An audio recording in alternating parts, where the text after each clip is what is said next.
Hi everyone, Nina here. The most anticipated card of the season is being released today into Series 5. Jean Grey is a 3/3 that reads, ongoing, players must play their first card here each turn, if possible. So let's talk about her card ability and limitations before moving on to the deck guides. Jean Grey is a pure control card that can completely dictate where you and your opponent have to play the first card every single turn. Jean Grey is kind of like Morag in reverse, but she is a little bit less limiting. If it is impossible for you or your opponent to play into Jean Grey's location, her ability will not stop you from playing into other locations. So, for example, on turn 5, you Spider-Man your Jean Grey location, which means on turn 6, your opponent cannot play into that location at all. That means your opponent will be able to play their first card into the other two locations, since they can't play into the Jean Grey location. The same will apply if the Jean Grey location has been Professor X'd or filled with cards. Then Jean Grey's ability will not restrict you into playing to other locations. I have tried Jean Grey in a bunch of decks, and you know what? She kind of fits into all of them. From Silver Surfer to C3 to Galactus and Spectrum ongoing. And of course, she was the absolute star when I put her in a lockdown deck. The cards that shine the most with Jean Grey are the cards that allow you to fill up the location without committing to it straight away. So think Jeff or Vision that can be moved, or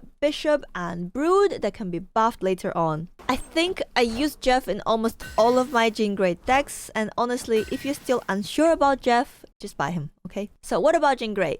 Should you spend 6,000 collector tokens on her? She is live now, but only in the token shop. Spotlight caches are not coming out until the patch tomorrow, which is 11th of July. So unless you're feeling extremely lucky and think you can open her from Collector's Reserve at 0.25% chance, I would wait until Spotlight caches are live. Plus, we have had bugs where new cards did not appear in Collector's Reserves, like with Spider-Ham, and I think the safest option is just to wait for the Spotlight caches. The only reason I'm kind of tempted to spend my collector's tokens on Jean Grey is because of the time exclusive variant you can get from the Spotlight caches. I mean, just look at it. I don't think I need to say anything more about this. The first deck I want to show you is of course my favorite archetype, Lockdown.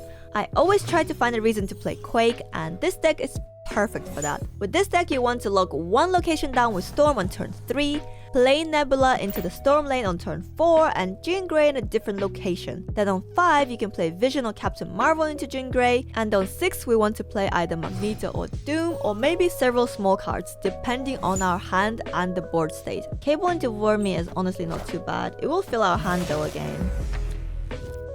Oh, Professor X. Oh, that's really good. It's amazing actually. And I think I'm going to... Oh, Nova is a little bit scary because they might have Killmonger. I think I'll just storm the Necrotia then. And I hope I can draw my Jean Grey. Wind, aid my hand. Wolfsbane? Oh... Maybe I think I can probably just win the flooded lane. Yeah, I can easily win it. I'll just play Jean Grey. Yeah, that's fine. You stabbed me? Okay, Captain Marvel is amazing because she can move left or right depending on where she needs to go. Oh, that's just mean. Okay. Hobgoblin is just rude. Wolfsbane and Jeff or Cosmo? Either Jeff or Cosmo. It's probably Jeff because they have initiative, so there's no point playing Cosmo, honestly. Oh, easy clap. The next deck I want to share with you is a Spectrum ongoing deck, and this is the budget deck of the bunch. Jean Grey is the only Series 4 or 5 card in it. It felt super good to play an ongoing deck again. I last played a deck like this when I first entered Series 3, and that was like 10,000 collection levels ago. I suspect Jean Grey will be everywhere, which means Enchantress will be everywhere, so make sure you protect your Jean Grey location with a Cosmo. But if you want to play Spectrum on turn 6, make sure to fill up Jean Grey location on turn 5 or earlier. Lockjaw. Oh, Lockjaw is gonna be interesting. How are you gonna play Lockjaw? I feel like I just play Mr. Fantastic in the middle now and just fill it up, because I can always just buff my stuff with Spectrum.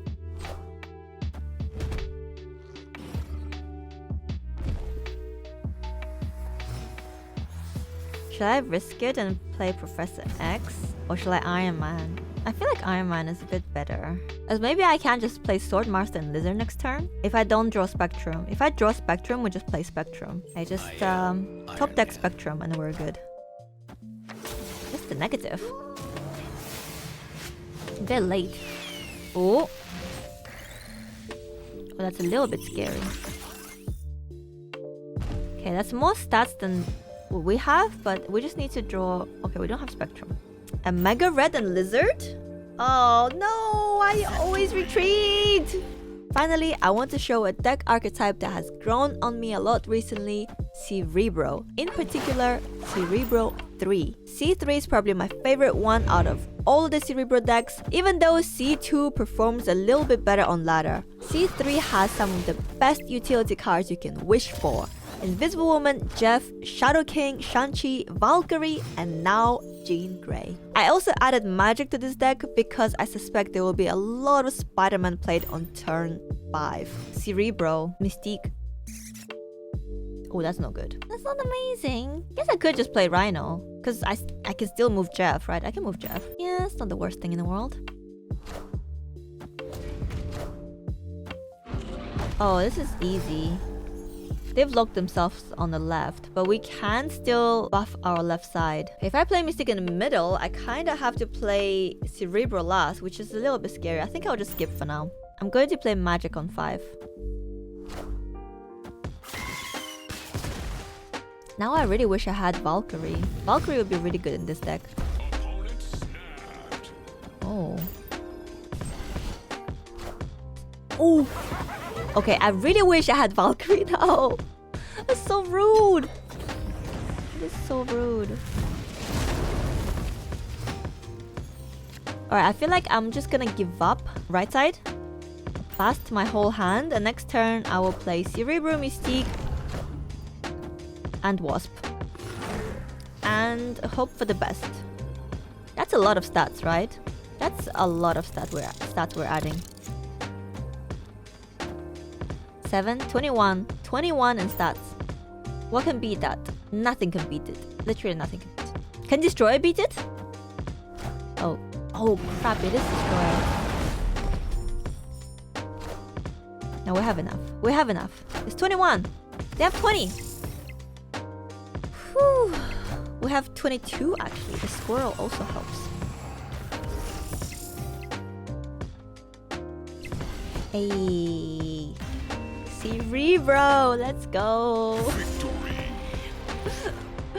Here are some of the other decks I tried out but didn't showcase. You can pause the video if you need more time to copy them down, but I'll also leave the links to them in the video description. If I forget to do it, feel free to shout at me in the comments. Overall, I definitely feel like Jean Grey is one of the strongest cards that has been released in the recent months, and that she will completely shake up the meta. Since so many people have been hoarding collector's reserves, waiting for them to turn into spotlight caches, I suspect most people will be able to open her. With her ability being so restrictive, it might completely eliminate some deck types for a while until she gets nerfed or changed in some way. I don't know how healthy cards like Jean Grey are for the game. It's going to be super frustrating to play against her if you don't have any cards that can deal with her. We might have to add a few Jean Grey counters to every single deck we build in the next few weeks, just like we did with Galactus when he was really prevalent. So what do you think of the card? Let me know in the comments below whether you'll be spending your tokens on her or whether you're hoping to open her from the spotlight caches. If you found this video helpful, I would really appreciate it if you dropped a like and maybe subscribe to my channel. And I'll see you next time. Bye!